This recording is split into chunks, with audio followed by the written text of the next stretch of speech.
मैं मोहम्मद सैफुल्लाह, चेयरमैन गौसे आजम फाउंडेशन।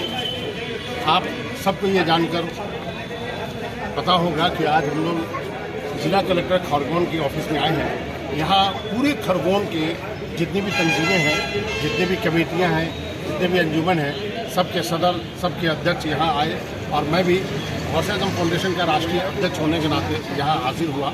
और मैं आपको ये बताना चाह रहा हूँ कि आपको पता होगा कि जिला नासिक में वहाँ पे एक धार्मिक प्रोग्राम था, जिस धार्मिक प्रोग्राम में एक बाबा है जिनका नाम है रामगिरी बाबा। उन्होंने 15 अगस्त को जब पूरा भारत यौम आज़ादी मना रहा था, खुशियाँ मना रहा था, उस दौरान उसने एक प्रोग्राम किया और उसी दौरान उसने हमारे नबी जनाब मोहम्मद मुस्तफ़ा सल्लल्लाहु अलैहि वसल्लम और हम सब मोमिनों की माँ हज़रत बीबी आयशा सिद्दीक़ा रज़ी अल्लाह ताला अन्हा पर अभद्र टिप्पणी किया। साथ में उसने भड़काऊ भाषण दिया और ये लगातार हेट स्पीच करता रहा और साथ ही साथ जो है धार्मिक उन्माद को पैदा करने की कोशिश करता रहा।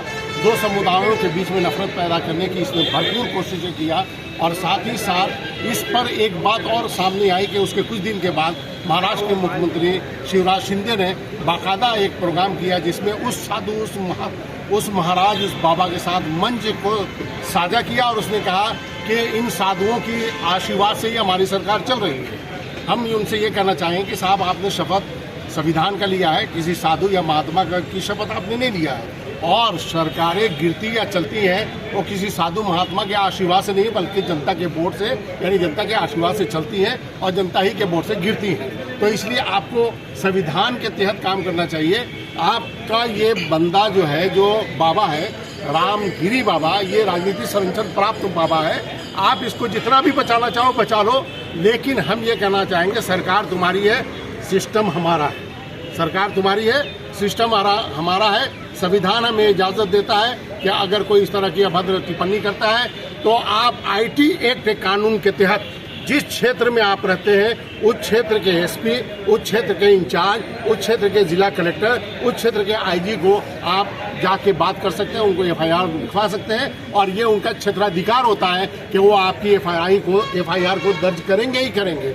हम इसी सिलसिले में जिला कलेक्टर महोदय के पास हाजिर हुए थे और आने के बाद हमने ज्ञापन दिया है और जिला कलेक्टर महोदय को मैंने अपने अंदाज में बता दिया है, क्योंकि हम इस काम को लगातार बरसों क्या मांग क्या करिए आप? मांग यही की है कि उसके ऊपर कानूनी कार्रवाई की जाए और उसको कानूनी कार्रवाई करते हुए उसको सख्त से सख्त सजा दी जाए, ताकि आने वाले वक्त में कोई भी ऐसा कृत्य ना कर सके, काम ना कर सके। रही बात, हम आपको एक बात बता देना चाहते हैं कि पहले ज़माने में, आज से 1400 साल पहले, रेगिस्तान का वातावरण क्या था, हज़रत बीबी आयशा सिद्दीक़ा की उम्र क्या थी और हज़रत मोहम्मद अरबी सल्लल्लाहु अलैहि वसल्लम की उम्र क्या थी, उस ज़माने में शादी होती थी या नहीं होती थी। 6 साल की उम्र में हज़रत बीबी आयशा का उनसे निकाह हुआ था, लेकिन रुखसती जो है 9 साल के बाद हुई थी, तो वो शादी के लायक हो गई थी, इसलिए ये हुआ था। ये बहुत सारी बातें हैं, कभी वो बाबा हमसे मिले, बात करें, डिबेट करें, फिर मैं बताऊँगा कि असली कहानी क्या है। इस्लाम जिंदाबाद, हिंदुस्तान जिंदाबाद।